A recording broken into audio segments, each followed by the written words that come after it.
काल अर्थसंकल्प सादर झाला, पण काय असं खास त्याच्यामध्ये पाहायला मिळालं नाही. महाराष्ट्राचा तो उल्लेख आहे, स्पेसिफिकली एक दोन गोष्टी सुद्धा दिसतात. नाही, महाराष्ट्राच्या हातात भोपळाच पडलेला आहे नेहमीप्रमाणे. आणि हा भोपळा, या भोपळ्याची भाजी राज्याच्या मुख्यमंत्र्यांना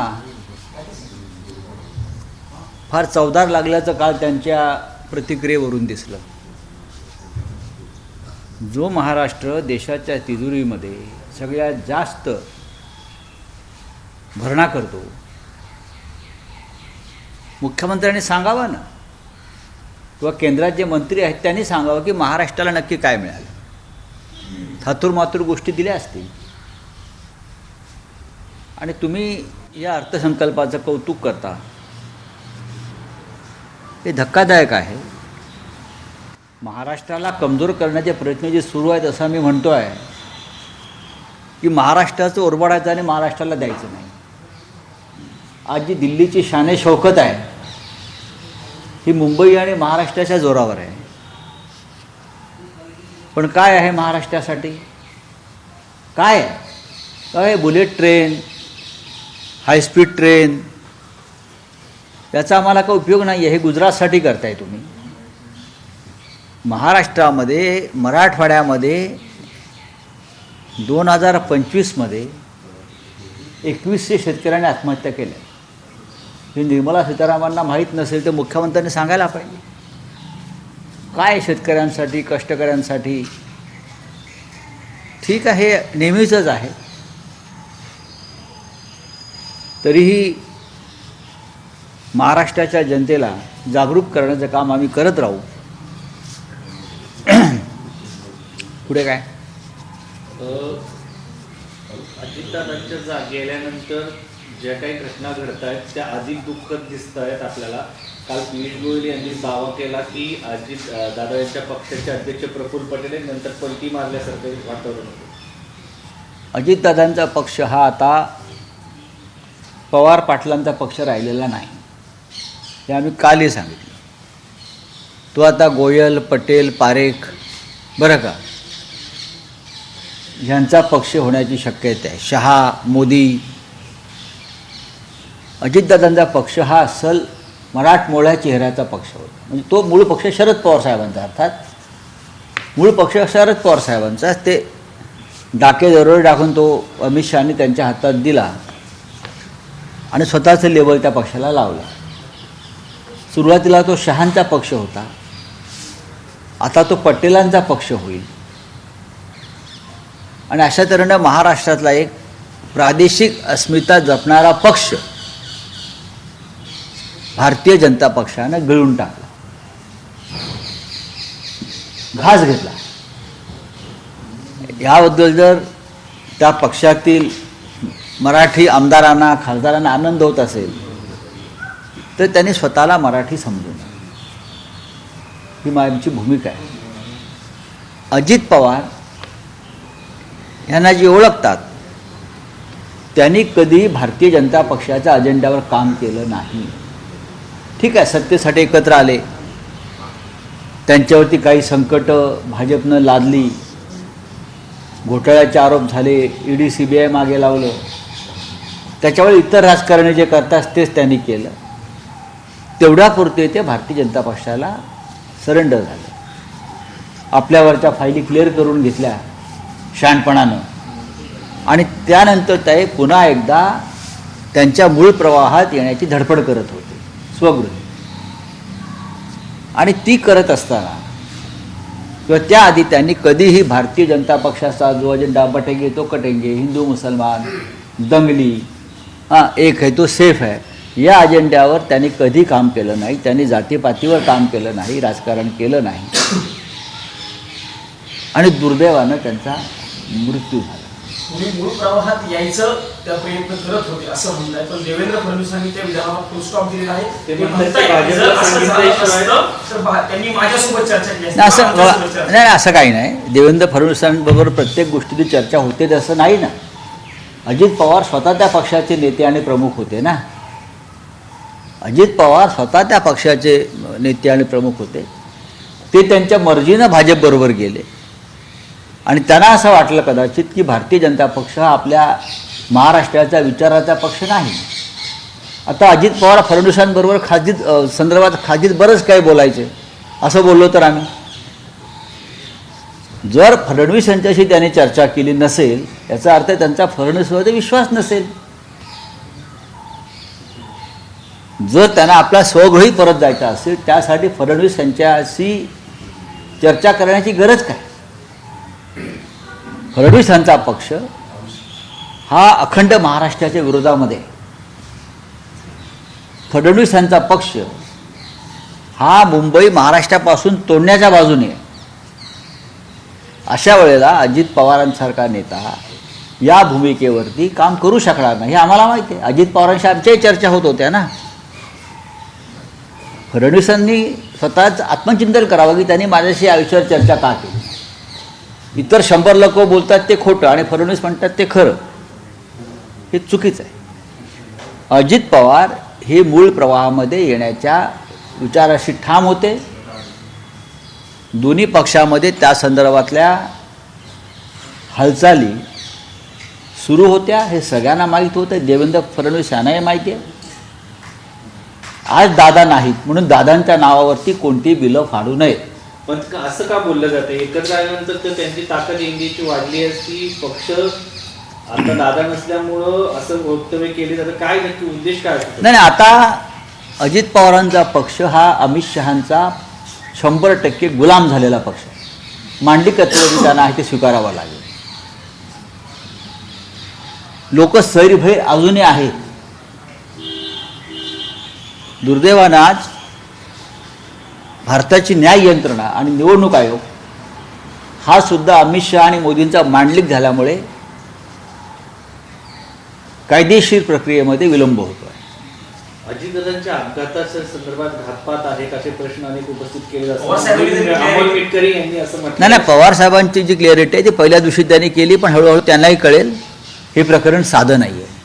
अमोल मिटकरी असं म्हणतात एक लक्षात की सहावी नाही विभक्ती नाही केली. प्रश्न असा आहे की अजित पवारांनी स्वगृही जाणे हा भारतीय जनता पक्षाचा पराभव होता. देशातल्या राजकारणाला कलाटणी देणारा तो निर्णय ठरला असता आणि भारतीय जनता पक्षाची जी दहशत आहे ती मोडून गेली असती.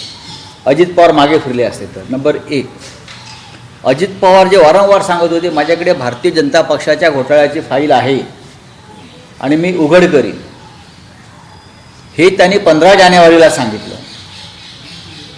हे त्यांनी 15 जानेवारीला सांगितलं आणि पुढल्या 10 दिवसामध्ये त्यांच्या विमानाचा अपघात होऊन त्यांचा मृत्यू झालेला आहे. हे रहस्यमय आहे. मला जस्टिस लोहियाची आठवण येते. या प्रकरणानंतर मला जस्टिस लोहियाची आठवण झाली, त्या प्रकरणाची आठवण झाली. मी कोणावरती आरोप करत नाही, पण या लोकांच्या मनातल्या शंका आहेत. अजित पवार यांच्या पक्षाचे एक आमदार अमोल मिटकर यांनी काही प्रश्न उपस्थित केलेले आहेत. मी ते वाचले आणि ऐकले. ते गंभीर स्वरूपाचे प्रश्न आहेत. अजित पवार यांच्यासारखा नेता विमानात बसतोय, त्यांच्याबरोबर कोणी प्रमुख व्यक्ती नाही, त्यांचा OSD नाही किंवा अमुक नाही, इतर काही गोष्टी नाहीत, विमानाचं मेंटेनन्सचं सर्टिफिकेट नाही. त्याच्यामुळे लोकांच्या मनामध्ये शंका येणार आहेत. तुमच्याही मनात तशी शंका आहे. माझ्या मनात पहिल्या दिवशी शंका आली. ज्या दिवशी अजित पवारांनी सांगितलं की भारतीय जनता पक्षाच्या घोटाळ्याची फाईल माझ्याकडे आहे आणि योग्य वेळी उघड करेन, तेव्हाच माझ्या मनात धस झालं. तेव्हाच याचा अर्थ असा होता की अजितदादांनी भारतीय जनता पक्षातून बाहेर पडण्याचा निर्णय घेतलेला आहे. सरकारमधला एक डेप्युटी CM उघडपणे सांगतो की यांच्या घोटाळ्याची फाईल माझ्याकडे आहे. यांनी त्यावेळेला 1995च्या काळामध्ये काही कोटी रुपये सिंचन प्रकल्पाचं बजेट वाढवून ते पक्षनिधीमध्ये कसे वळवले हे जेव्हा अजितदादा सांगत होते तेव्हा मी त्यांची बॉडी लँग्वेज पाहत होतो. मला ते स्पष्ट दिसत होतं की अजितदादांना पुन्हा माननीय शरद पवार यांच्यासोबत जायचं आहे. तुम्ही आता बोलताना म्हणजे की पवार साहेबांना हळूहळू ती क्लॅरिटी येईल पुढे. शरद मग या अनुषंगाने तुम्ही पवार साहेबांशी काय बोलणार? तुमच्याही मनात ती शंका असेल. त्यावेळेस काही परिस्थिती निर्माण झाली की लोकांमध्ये राग होता. नक्कीच. आणि तो शांत करण्यासाठी असं वक्तव्य बघा केलं त्याच्या बघा कुटुंबाकडे बघा माननीय पवार साहेब हे एक अत्यंत प्रगल्भ असं नेतृत्व आहे. कोणत्या वेळेला काय बोलावं आणि निर्णय घ्यावा हे त्यांना पक्क कळतं. मुंबईच्या बॉम्बस्फोटाच्या वेळेलाही त्यांनी 13 बॉम्बस्फोट झाले असताना 14 बॉम्बस्फोट झाले असं सांगितलं. याचं काही कारण होतं. त्याच्यामुळे शरद पवार साहेबांनी तेव्हा जे काय वक्तव्य केलं ती तेव्हाची गरज होती. पण त्या संदर्भात आता अजित पवार यांच्या पक्षाचे लोकच संशय आणि शंका घ्यायला लागलेले आहेत. आणि अमोल मिटकरी यांनी ज्या शंका उपस्थित केल्या आहेत, जे काही प्रश्न निर्माण केलेत, मी स्वतः ते पाहून मलाही असं वाटलं की हा गंभीर विषय आहे. जर तुम्ही म्हणता 6 पॅसेंजर होते आणि 5च मृतदेह मिळत आहेत, मग ती 6वी व्यक्ती कोण आणि तिची बॉडी काय मिळाली नाही. सगळ्या देह आतले जे होते जळून खाक झाले, ओळख पटवता येत नव्हती. अशा वेळेला दादांच्या जवळच्या सगळ्या ज्या फाईलचे कागद होते ते जळालेले नाही आहेत. बघा तुम्ही, ते जे पडले आहेत ते तसेच आहेत. काय दादांबरोबर ती भाजपच्या भ्रष्टाचाराची फाईल होती का? मुंबईतून घेऊन चालले होते बारामतीत सुरक्षित ठेवायला? असे अनेक प्रश्न आहेत. राऊतसाहेब, अनुषंगाने तुम्ही वरिष्ठांशी, खास करून पंतप्रधानांशी काही बोलणार आहात? मी कशाला बोलू? मी पार्लमेंटमध्ये हा विषय उपस्थित करीन. राज्यसभेमध्ये? हो, नक्की करणार. आजच्या सामनाच्या अग्रलेखमध्ये तुम्ही म्हटले लई वंगाळ राजकारण. होय, लई वंगाळच आहे. हा दादांचा शब्द आहे. लई वंगाळ राजकारण झालं आहे. हे अजितदादांनीच गेल्या 10 दिवसापूर्वी काही एका भाषणात त्यांचं ऐकलं की राजकारण लई वंगाळ झालं आहे, कंटाळा आला म्हटलं. वारंवार दादा अशा प्रकारचे वक्तव्य का करत होते? त्यांना कसला कंटाळा आला? ते लोकांना सल्ले देत होते राजकारण वंगाळ आहे. म्हणजे काहीतरी पडद्यामागे घडत होतं, घडण्याची प्रक्रिया सुरू होती. चले बोलिये. चांगली गोष्ट आहे. त्या राज्याच्या आता उपमुख्यमंत्री आहेत. दुःख विसरून त्यांनी शपथ घेतलेली आहे उपमुख्यमंत्री पदाची. त्याच्यामुळे त्यांना आता बाहेर पडावं लागेल. त्यांना कर्तव्याची भान असल्यामुळे त्या आता कर्तव्य पथावर आहेत. सर, तमिळनाडूविरोधात बोललात तर मुंबईत लाखोंची रॅली काढू असं तमिळ सेल्वम आमदार जे आहेत त्यांनी म्हटलेलं आहे. एक प्रकारे हा मुंबईमध्ये खास करून तुम्हाला इशारा दिलाय असं म्हणायचं? आम्हाला कशाला तुम्ही आम्हाला का म्हणताय? महाराष्ट्राला नाही हा इशारा? हा इशारा 11 कोटी मराठी माणसांना नाही आहे का? हा इशारा देवेंद्र फडणवीसना नाही? हा इशारा भाजपमधल्या मराठी लोकांना नाही? हा इशारा राष्ट्रवादी काँग्रेस सुनीत्रा पवारांच्या नेतृत्वाखालच्या मराठी माणसांना नाही का? आम्हाला काय म्हणताय तुम्ही? हां, काढा ना मोर्चा, काढा. तुम्हाला संघर्ष करायचा आहे का? तुम्हाला इथे भांडणं लावायची आहेत का मुंबईत? हे बघा, ते जे कोणी तामिळ सेल्वन आहेत त्याने एक समजून घेतलं पाहिजे की त्यांचा तामिळमधला एक नेता इथे आला आहे आणि त्याने महाराष्ट्राविरुद्ध वक्तव्य केलं आहे म्हणून आम्ही चिडलेलो आहोत.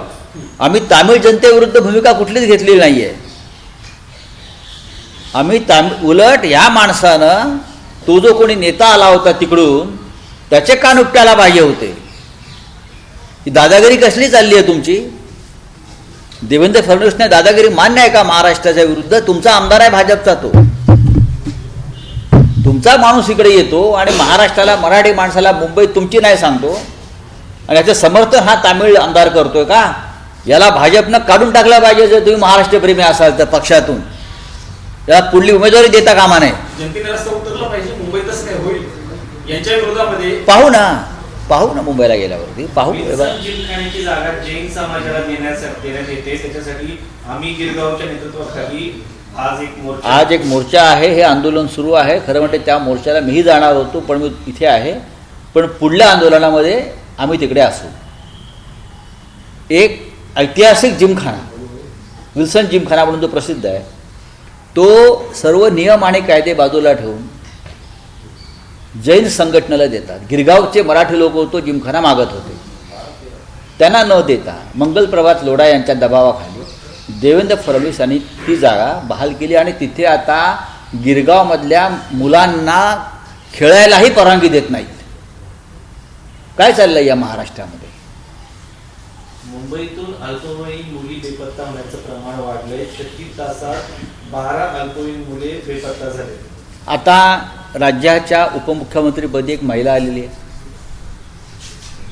त्या महिला उपमुख्यमंत्र्यांचं अभिनंदन, स्वागत या देशाचे प्रधानमंत्री नरेंद्र मोदी, गृहमंत्री अमित शहानी केलेलं आहे.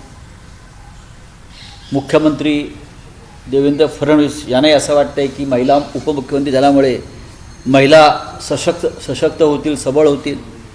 त्याच्यामुळे हा जो काही प्रकार आहे मुली बेपत्ता होण्याचा, त्याचा छडा त्याने लावला पाहिजे. जर रोहित शेट्टीच्या घरावरती हल्ला करणारे 5 लोक 24 तासात पकडले जातात का? कारण तो रोहित शेट्टी आहे, तो जुहूला राहतो. मग या सामान्य घरातल्या मुली जर बेपत्ता होत असतील, त्यांना कोणी पळवून नेत असेल, अपहरण करत असेल, ती जबाबदारी कोणाची आहे? चला, अजितदादांचे एकदम जवळचे म्हणून किरण गुजर ओळखले जायचे, ते म्हणतायत की दादांची इच्छा होती पुढच्या 10-15 दिवसामध्ये पक्षाचं विलीनीकरण व्हावं, बाकीच्यांना काय बोलायचं ते बोलू. पण मी काय मगाशी सांगितलं वेगळं, आम्ही काय सांगितलं? चलिए बोलिए. महाराष्ट्र में मुख्यमंत्री अजित पवार जी के एक्सीडेंट को लेकर कई सवाल उठाए जा रहे हैं. उनके एमएलए अभी एमएलसी. देखिए, अजीत दादाजी का जो एक्सीडेंट हुआ है उसके ऊपर सवाल तो उठेंगे और उठने भी चाहिए. अजीत दादा पवार जैसी एक लीडर, एक बड़ा नेता महाराष्ट्र का, जिस प्रकार से विमान दुर्घटना में उनकी मौत हो गई और जो तथ्य सामने आ रहे हैं, मुझे लगता है उसके ऊपर सिर्फ हम जांच करेंगे, हम रिपोर्ट देंगे, नहीं, कुछ ना कुछ गड़बड़ है.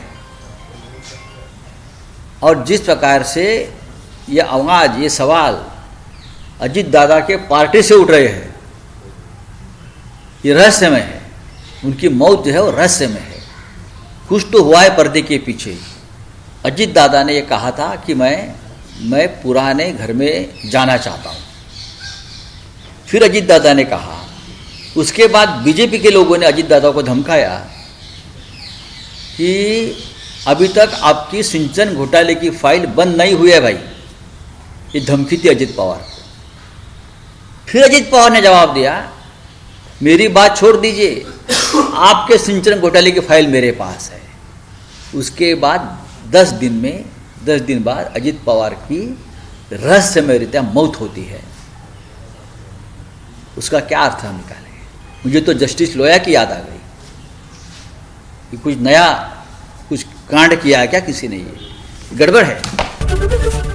एबीपी माझा, उघडा डोळे बघा नीट.